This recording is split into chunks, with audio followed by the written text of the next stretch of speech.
I don't want you to be happy. Episode 1. I don't want you to be happy. It was 10 p.m. and the moonlight was dazzling.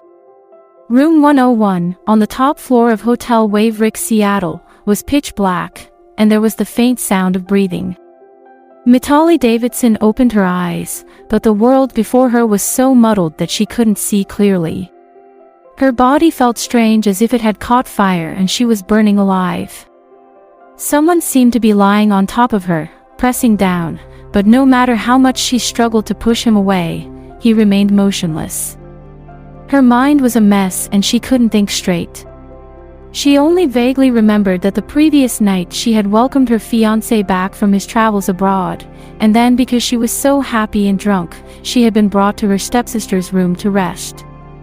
She hadn't expected to find this when she woke up. "Who are you?" Mitali's voice was cut off by a heavy gasp from the man, and his grip on her body got tighter and tighter. She didn't have the strength to push him away. "Let me go." She had never felt like this before. A wave of lust washed over her, and she could not help but respond to him. Her body was exceptionally hot and she frowned. Something wasn't right. The feeling of lust faded and she suddenly felt terrified, but she couldn't stop the man. As he pushed into her, she felt herself losing consciousness until finally she couldn't stay awake any longer and passed out. Outside, the sky was dark. Around 3 in the morning, the cell phone on the bedside table vibrated violently. With a frown, the man woke up from his sleep. His gaze slid across the messy bed sheets and then over to Mitali, who was covered only by a thin blanket. His expression immediately darkened. He picked up the phone and slammed it down. The hostility in his eyes was clear. These people had actually dared to drug him. They must have gotten tired of living. Steadily, he got up, threw back the covers, and went to take a shower in the bathroom. Afterward, without a trace of hesitation, he turned and left the room, as if the person on the bed was just an object he didn't need to pay attention to. When Mitali woke up, it was morning. The moment she opened her eyes, she felt pain. She had a splitting headache and her entire body was extremely sore, as if it had been beaten. She sat motionless at the head of the bed. The events of the previous night flashed through her mind like a movie, making her tremble with despair. The man who had assaulted her was obviously not her fiancé, Rohan. How could she have lost her virginity under such strange circumstances? What should she do? What on earth should she do? She hurriedly picked up her clothes from the floor and put them on. She wanted to go home quickly and wash up. She couldn't bear to stay in this room even a second longer. But the moment she opened the door, she saw Rohan, who was standing outside with a shocked face, alongside her stepsister Cheryl and her father Tom, who both looked furious. "Rohan." Mitali didn't know how to explain and barely got a grip on her thoughts before she was slapped in the face by her father. The mess in the room had not been cleaned up and the evidence of what had happened there was obvious. "Look at what you've done. You've cheated on your fiancé, you've embarrassed me, you've embarrassed the whole family. How could I have raised a daughter like you?" Rohan gripped Tom's hand tightly and frowned as he looked at her face. "Mitali, how could you do this?"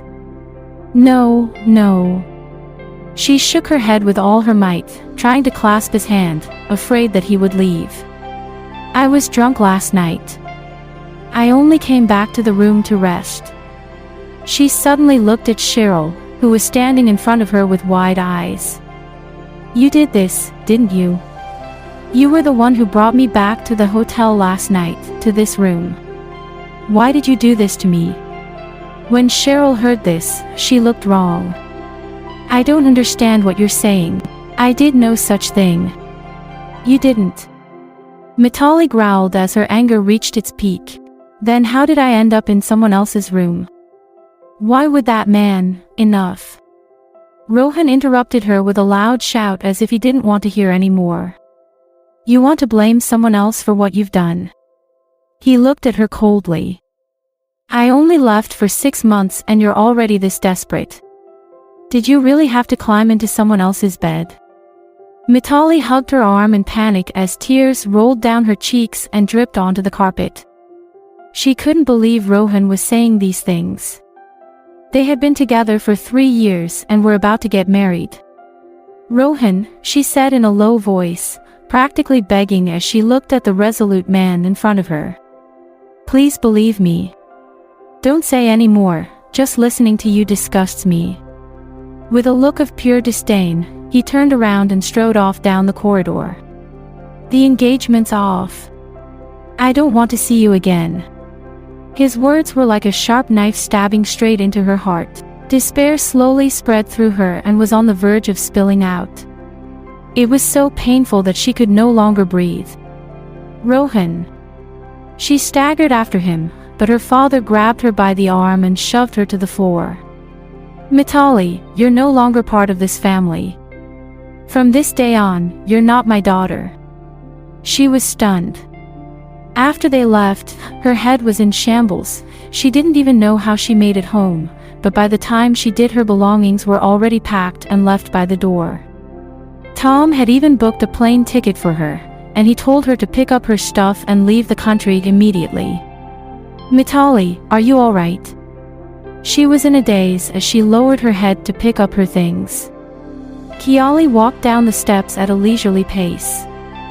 When Mitali ignored her, she didn't get angry. Instead, she laughed. Do you really want to know how you ended up in that room? Let me tell you. You were right, I put you there. I did it because I want to marry Rohan and I can't stand the thought of you being happy with him.